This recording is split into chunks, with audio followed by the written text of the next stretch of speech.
कि शरीर में गांठ पड़ गई, गठान हो गई हो, शरीर के किसी भी अंग में अगर गांठ पड़ी है और उसका जांच करवाने का डॉक्टर ने बोला है और जांच करवाने के लिए आप जा रहे हैं, बेले का फल, बेलपत्री का जो फल होता है वो फल सूख गया हो, जिसको हमारे यहाँ नवरात्रि का यज्ञ होता है या शिव जी का यज्ञ होता है या अन्य यज्ञ होते हैं तो बेल के फल की आहुति भी दी जाती है।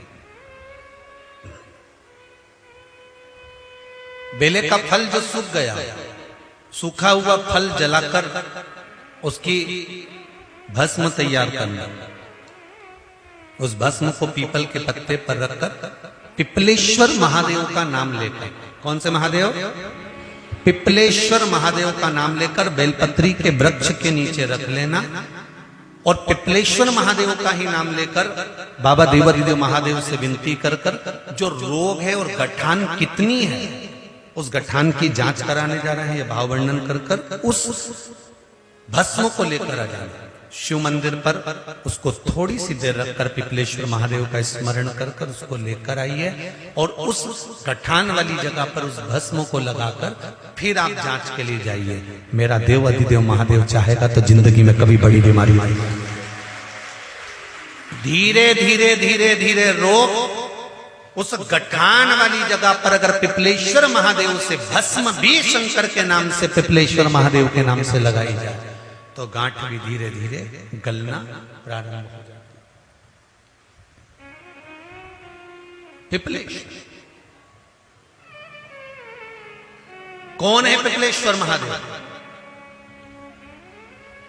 पिपलाद पिता के जाने के बाद, माता के जाने के बाद पीपल की कोटर के अंदर पल पोस कर बड़ा होता है और पीपल के फल खाकर बड़ा होता है।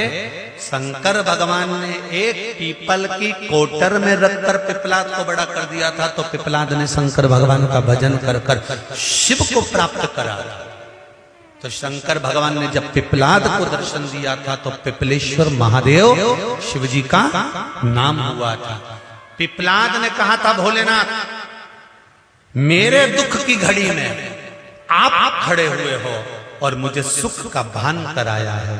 जब व्यक्ति के जीवन में बहुत भारी रोग हो और बहुत तकलीफ में हो तो मेरा पिपलेश्वर महादेव उसके हर क्षण सामने खड़ा हो, तो वो पिपलेश्वर महादेव के रूप में खड़ा हो।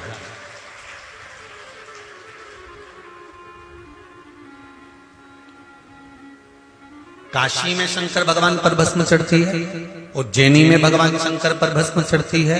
ये भस्म जो प्रसाद के रूप में आपको प्राप्त होती है, ये भभूत भस्म जो शिव के प्रसाद के रूप में प्राप्त होती है, ये भस्म जो शंकर पर चढ़ी हुई है।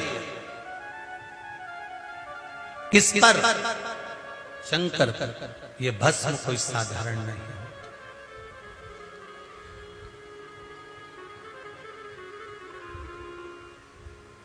इसका प्रयोग कहाँ करना है, कैसे करना है, कब करना है, यहां तक इसका वर्णन है महाराज।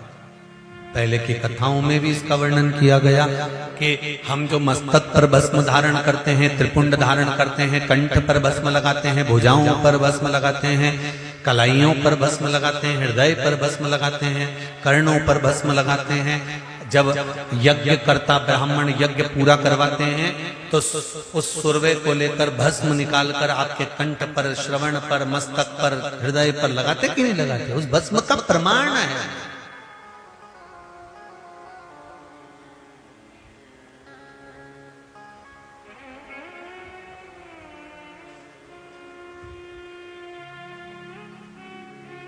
सुख का अनुभव करा।